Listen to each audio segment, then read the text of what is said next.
Here we go. Part 2, the core. We're going to build the waist first. You can see there's not a whole lot of parts there.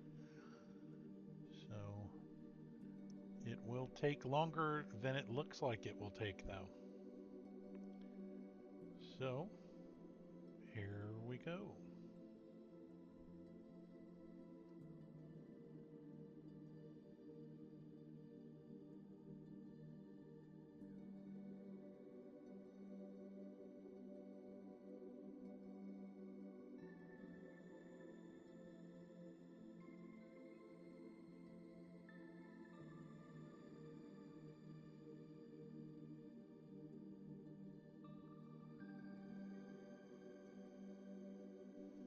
Okay, so we'll start the final cuts on all the pieces. The nub pile is growing. Trim all the nubs off. You can see what I'm doing a lot better than in the first video.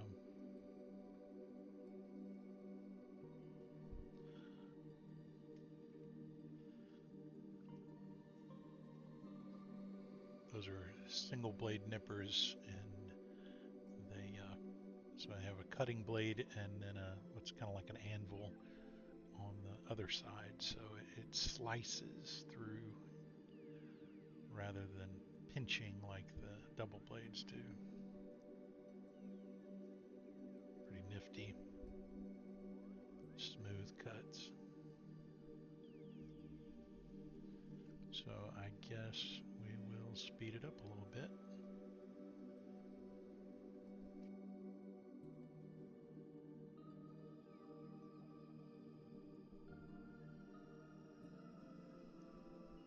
Okay, so now it is time to sand. Actually, nope, wait a minute. I forgot missed one poly cap. We'll cut one of them out, and then we'll start sanding the pieces.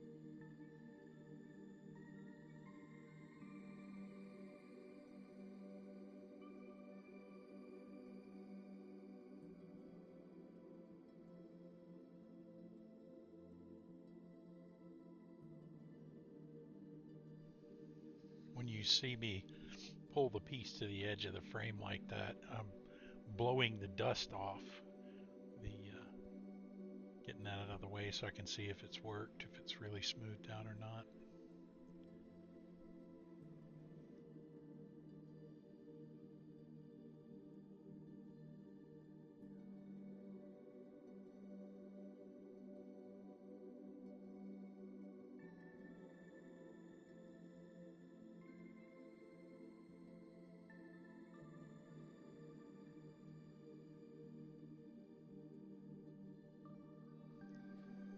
Okay, I guess we'll speed it up and get to the part where I do the lining. I think the frame's much better for the panel lining this time.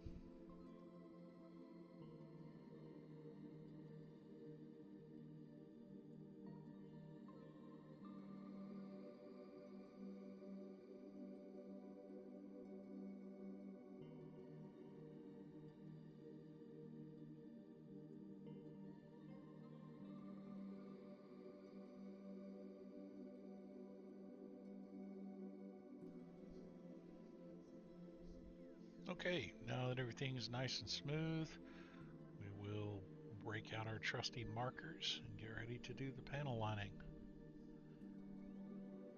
This takes a surprisingly long amount of time for so few pieces.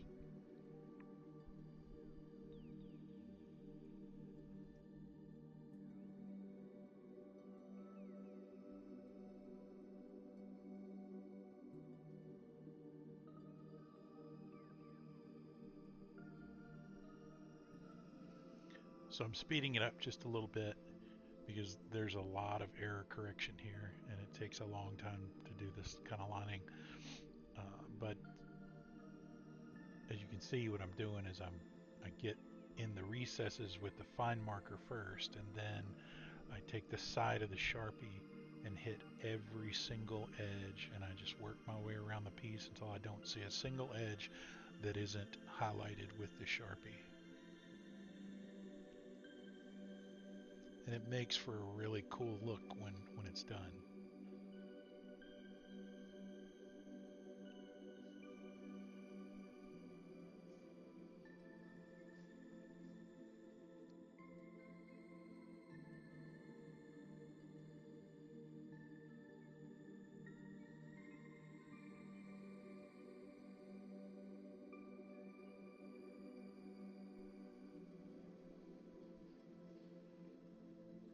So you can see I drift toward the top because this is evidently just where my hands wanted to be. I think I was aware of it several times and moved back toward the middle, but in the second half of the video it's a little bit better.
Okay, so now let's assemble a waist.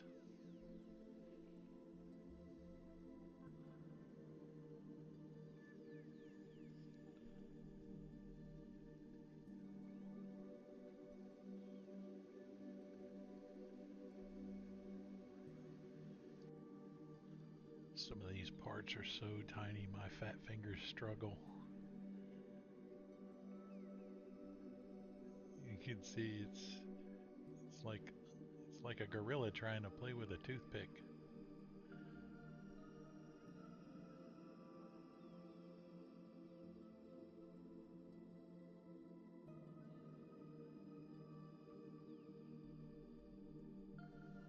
Alright, so that's basically assembled.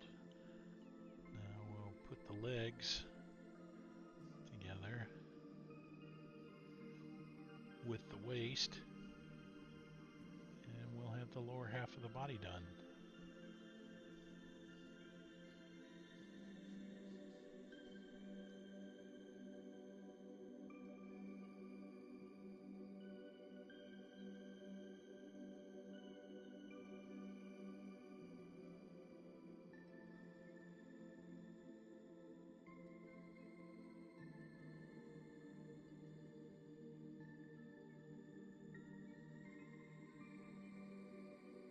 For the video, I do the torso and the head, and the angle of the camera I think is a little bit better. It's a little higher. It gives you a little bit better view, and I tend to keep my hands more in the middle. So that'll be cool.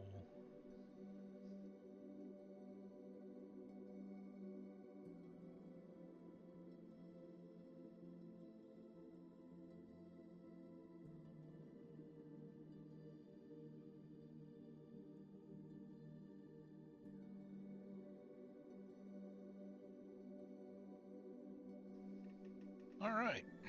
So in this section, I'm going to do both the torso and the head kind of at the same time. There's not a whole lot of parts in either of them, but the head parts are very tiny, as they are with all Gundam. So it's going to be entertaining. You think I was a gorilla playing with toothpicks before? Just wait.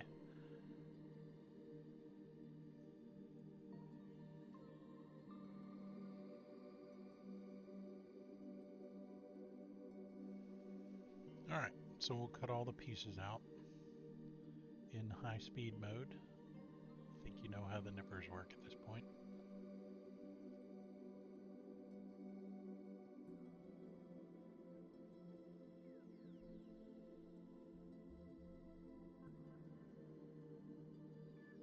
And the final cuts, we'll keep that going, high speed, but I am going to slow it down for this particularly entertaining piece. It's the antenna for the head, because this is just funny.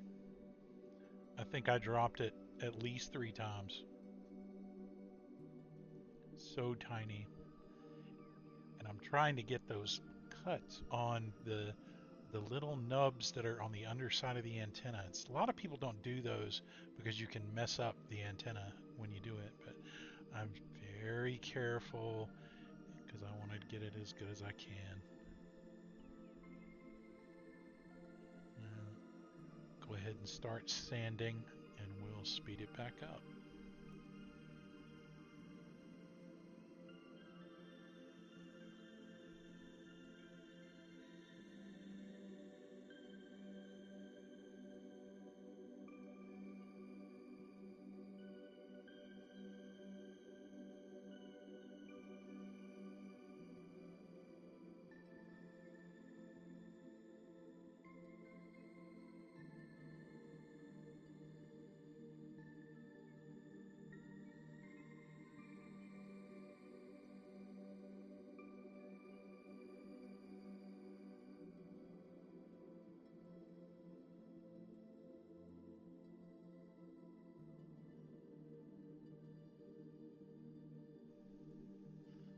Okay, so now I'm going to assemble the head first.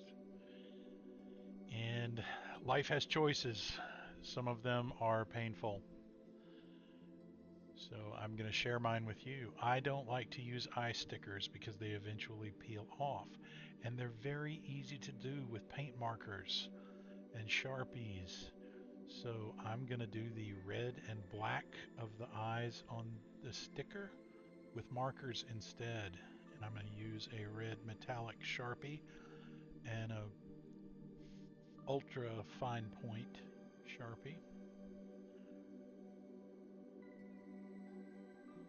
So you see black and red. It's really pretty easy, except I wasn't paying attention, so I didn't realize that the bottom yellow edge was supposed to stay yellow. So I'm gonna go to all this trouble, and then I'm gonna have to end up using a yellow paint marker on the bottom edge of the eyes.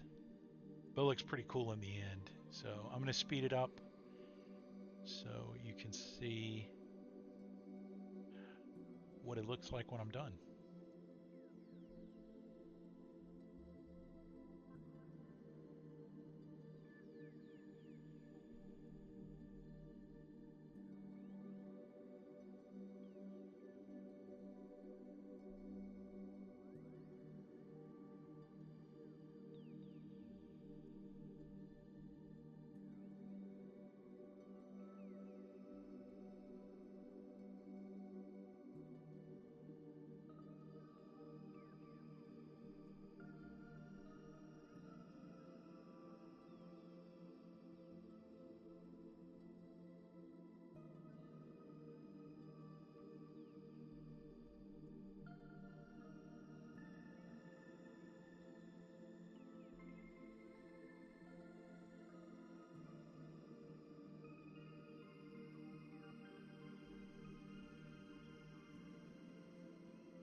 the moment I realized what I'd done. Oops. Supposed to be some yellow at the bottom of those eyes. It's a tiny detail. No one would ever notice, but I'll notice. So let's try to fix it. We'll just break out the trusty rubbing alcohol and craft swab at some point. Oh yeah, yeah, 91% baby. This will take this will take Sharpie off of just about anything, but I was trying to be so careful because I didn't want to mess up those eyes. You know, it probably would have been easier to just wipe it all down and start over.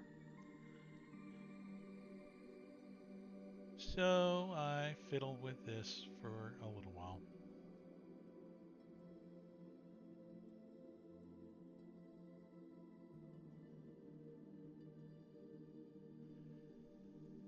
And finally I realized that it's just never going to look like I want it to look unless I use a paint marker. So we'll go with the Sharpie paint marker. Love the Sharpie paint markers, they're so cool.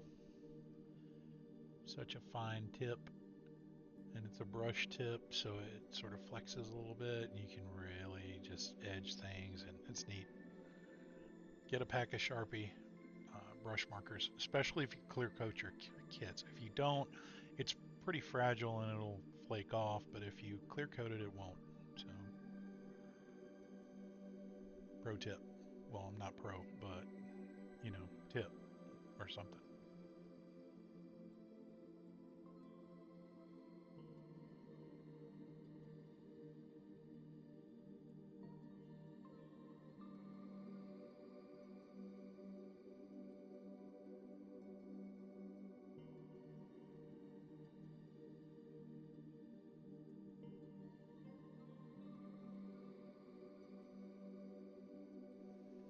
So now to detail the rest of the head parts, so I'll have a place to put this cool looking face.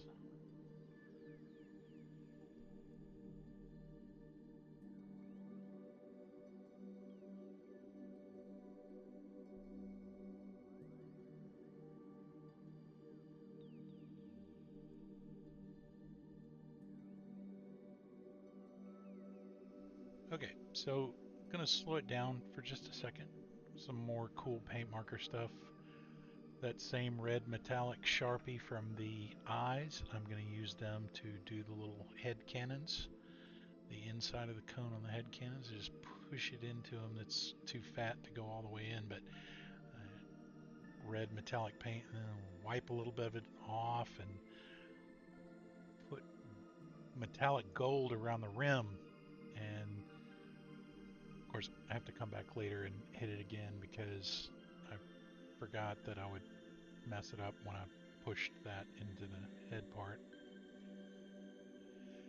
So, gold on the rim and red inside the little barrel of the head cannons. Neat.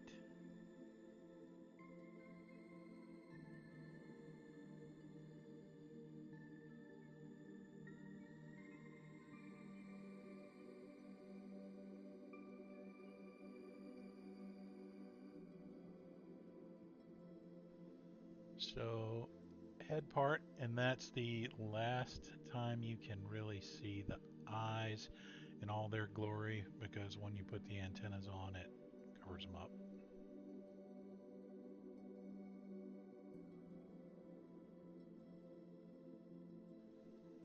And there we have it. Finished head. But not really. I thought I was finished and I started to pick up the first torso piece, but I hadn't done the ridge lines, the anime lining on the head, like the edges.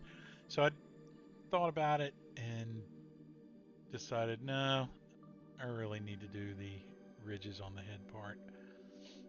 It looks so much cooler with the ridges done.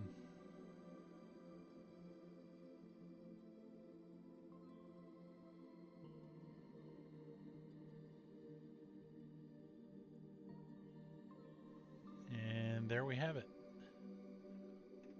The head is done. I'm handling it very carefully, trying not to rub any of the lines off. It's really easy to rub the lines off when they're that fresh. And you'll notice my fingers get quite coated in Sharpie as I'm doing this. Alright, on to the torso. So I did this part and then I got to the end of it and I showed it off, and yeah, it was missing something pretty significant. See if you can spot it.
Okay, time to assemble the torso, and then we can connect the head to the waist, and we'll have half a Gundam built.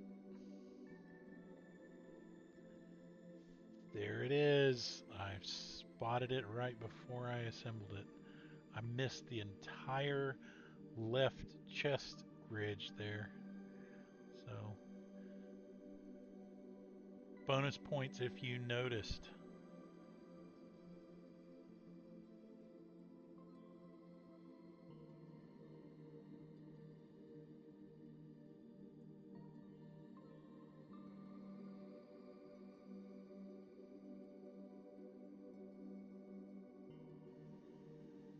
And there it is. The torso is assembled. Now we can put the head on. Looks pretty neat. I like it.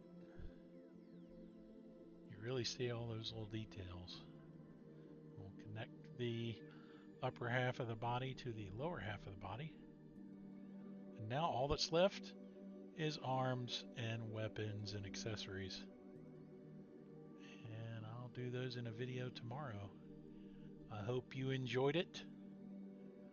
This first half of a Gundam build in 2 videos. And if you hung out for the whole time and watched it all the way through and caught me making fun of myself over and over again, thank you. Don't bother dropping a like. I'm just doing this for fun.